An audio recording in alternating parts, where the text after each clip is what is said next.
നല്ല നാട്ടുമാങ്ങ വെച്ച് പുളിശ്ശേരിയാണോ ഉണ്ടാക്കാൻ പോണം? ഇന്ന് പുളിശ്ശേരി ഉണ്ടാക്കാം, മാമ്പഴ പുളിശ്ശേരി ഉണ്ടാക്കാം. നല്ല മണമല്ലേ? നല്ല മണമുള്ള മാങ്ങ കിട്ടി. നമുക്ക് ഇതിന്റെ തോല് കളഞ്ഞിട്ട് അകത്തിരിക്കുന്ന പൾപ്പ് എടുക്കണം.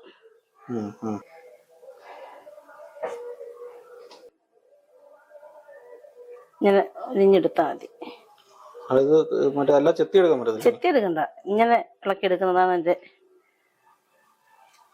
ഇങ്ങനെ ഇളക്കിയെടുക്കുമ്പോഴേ അതിന്റെ ടേസ്റ്റ്, ഈ മാംസം എല്ലാം ഇനി വരും. ചെത്തുമ്പം കുറെ അങ്ങ് പോവും.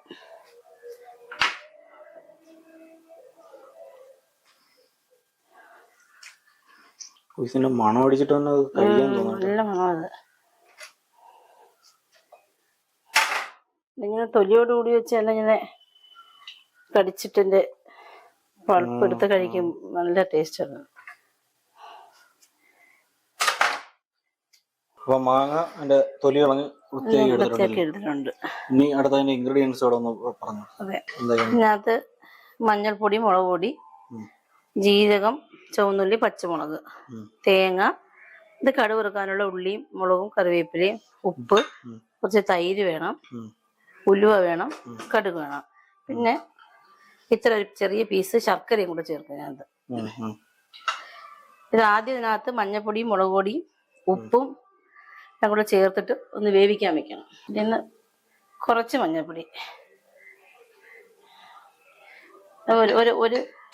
ഒരു ടീസ്പൂൺ മുളക് പൊടിയുണ്ട്, അതൊന്ന് ചേർക്കാം.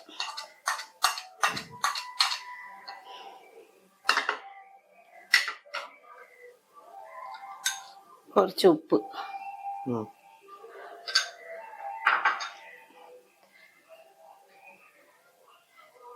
അത് കറിവേപ്പില. ഞാൻ ഈ ശർക്കരയും കൂടെ ആദ്യമേ ഇടുന്നു. ഇത് ഇച്ചിരി കട്ടിയുള്ള ശർക്കര ആയതുകൊണ്ട് ഒന്ന് അരിഞ്ഞു വരാൻ താമസമുണ്ട്. അതുപോലെ അതും കൂടി ഇതിന്റെ കൂടെ അങ്ങ് ചേർത്ത് വേവിക്കാൻ വെക്കാം. കുറച്ച് വെള്ളം ഒഴിച്ചിട്ട് വേവിക്കാൻ വെക്കണം. ക്വാണ്ടിറ്റിക്ക് അനുസരിച്ച് വെക്കണം. ഇനി ഇത് അടുപ്പിൽ വെച്ചൊന്ന് വേവിച്ചെടുക്കണം. തേങ്ങ ഒരു ബൗള് തേങ്ങയുണ്ട്, ഒരു ജാറിനുള്ളും ഉണ്ട്. തേങ്ങ ഇട്ട് ഇതിലേക്ക് ഒരു പച്ചമുളക്, 3-4 ചുവന്നുള്ളി, ഇത് 1 ടീസ്പൂണോളം ജീരകമുണ്ട്. ഇത് നല്ല വൃത്തിയായിട്ട് അരയ്ക്കണം, നന്നായിട്ട് അരച്ചെടുക്കണം. ഇതിനകത്ത് നമ്മള് പൊടി ചേർക്കുന്നതായിട്ട് കുറച്ച് മഞ്ഞൾപ്പൊടി അതിനകത്ത് ഇട്ടിട്ടുണ്ടല്ലോ, മഞ്ഞൾപ്പൊടി, മുളക് പൊടി, ഒരു 1/4 ടീസ്പൂണോളം മഞ്ഞൾപ്പൊടി, ഇതും കൂടെ ചേർത്ത് കുറച്ച് വെള്ളം ഒഴിച്ച് നന്നായിട്ട് അരച്ചെടുക്കുക.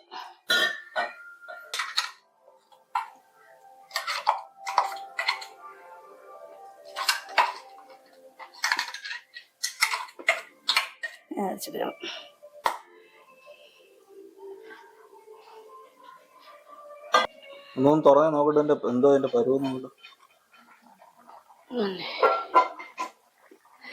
ഇളക്കി കൊടുക്കാം.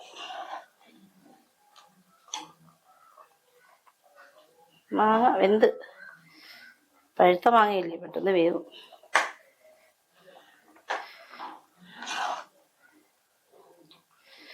നമുക്ക് ഇതൊന്ന് ചെറുതായിട്ടൊന്ന് ഒന്ന് ഉടച്ചു കൊടുക്കാം, അതിന്റെ ആ ജ്യൂസ് ഇറങ്ങാനായിട്ടേ.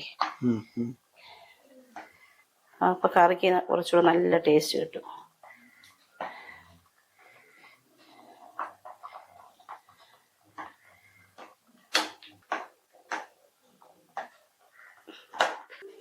ഇനി ഇതിലേക്ക് അരപ്പ് ചേർത്ത് കൊടുക്കാം.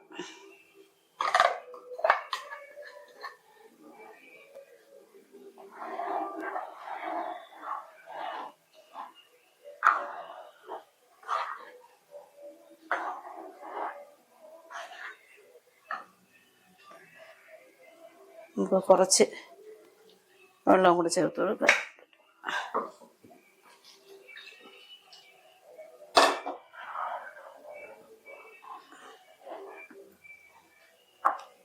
നന്നായിട്ടൊന്ന് ചൂടാവട്ടെ.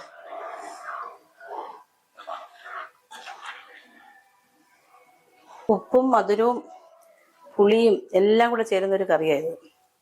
എല്ലാ രസങ്ങളും വരുന്നുണ്ട്. മധുരം ചേർക്കുന്നുണ്ട് നമ്മള്, ഉപ്പുണ്ട്, പുളിപ്പുണ്ട്. മാങ്ങയുടെ മണം എനിക്ക് ഏറ്റവും അത് ഈ നാട്ടുമാങ്ങയ്ക്ക് നല്ല മണമാ.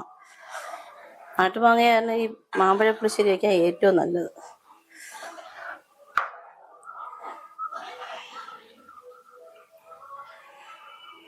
നമ്മളിങ്ങനെ തവി വെച്ച് ഇളക്കി ചൂടാക്കി എടുക്കണം. ഇതിങ്ങനെ അതിന്റെ ഇതിൽ നിന്ന് ചൂട് ആവി വരുന്നുണ്ടോ? അതുപോലെ തവി ഇങ്ങനെ എടുക്കുമ്പോ ഈ തവിന്ന് ഇങ്ങനെ ആവി പറക്കും. നല്ല ചൂടാതെ ഈ മോര് കറി വെക്കുമ്പോഴും ഈ മാമ്പഴ പുളിശ്ശേരി വെക്കുമ്പോഴൊക്കെ തിളപ്പിക്കാൻ പാടില്ല.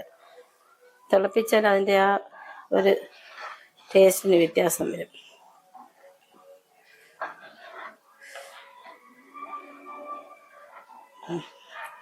പുളിശ്ശേരി റെഡി ആയിട്ടുണ്ട്. ഇനി നമുക്കിനകത്തോട്ട് കടുക് വറുത്തൊഴിക്കാം.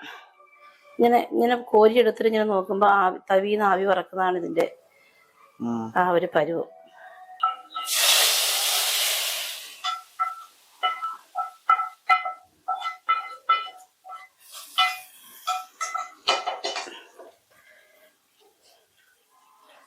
മാമ്പഴ പുളിശ്ശേരി റെഡിയായി. എല്ലാരും ഒന്ന് ട്രൈ ചെയ്ത് നോക്കണം. പുളി, എരിവ്, മധുരം, ഉപ്പ് എല്ലാം ചേർന്ന് വരുന്ന ഒരു ആഹാരമാണ്. എല്ലാ രസങ്ങളും ഒന്നിച്ച് വരുന്നതാണ്. എല്ലാവരും ഒന്ന് ട്രൈ ചെയ്ത് നോക്കണം. എല്ലാവർക്കും ഇഷ്ടമായെങ്കിൽ വീഡിയോ ഒന്ന് ലൈക്ക് ചെയ്യുക, ചാനൽ സബ്സ്ക്രൈബ് ചെയ്ത് സപ്പോർട്ട് ചെയ്യുക.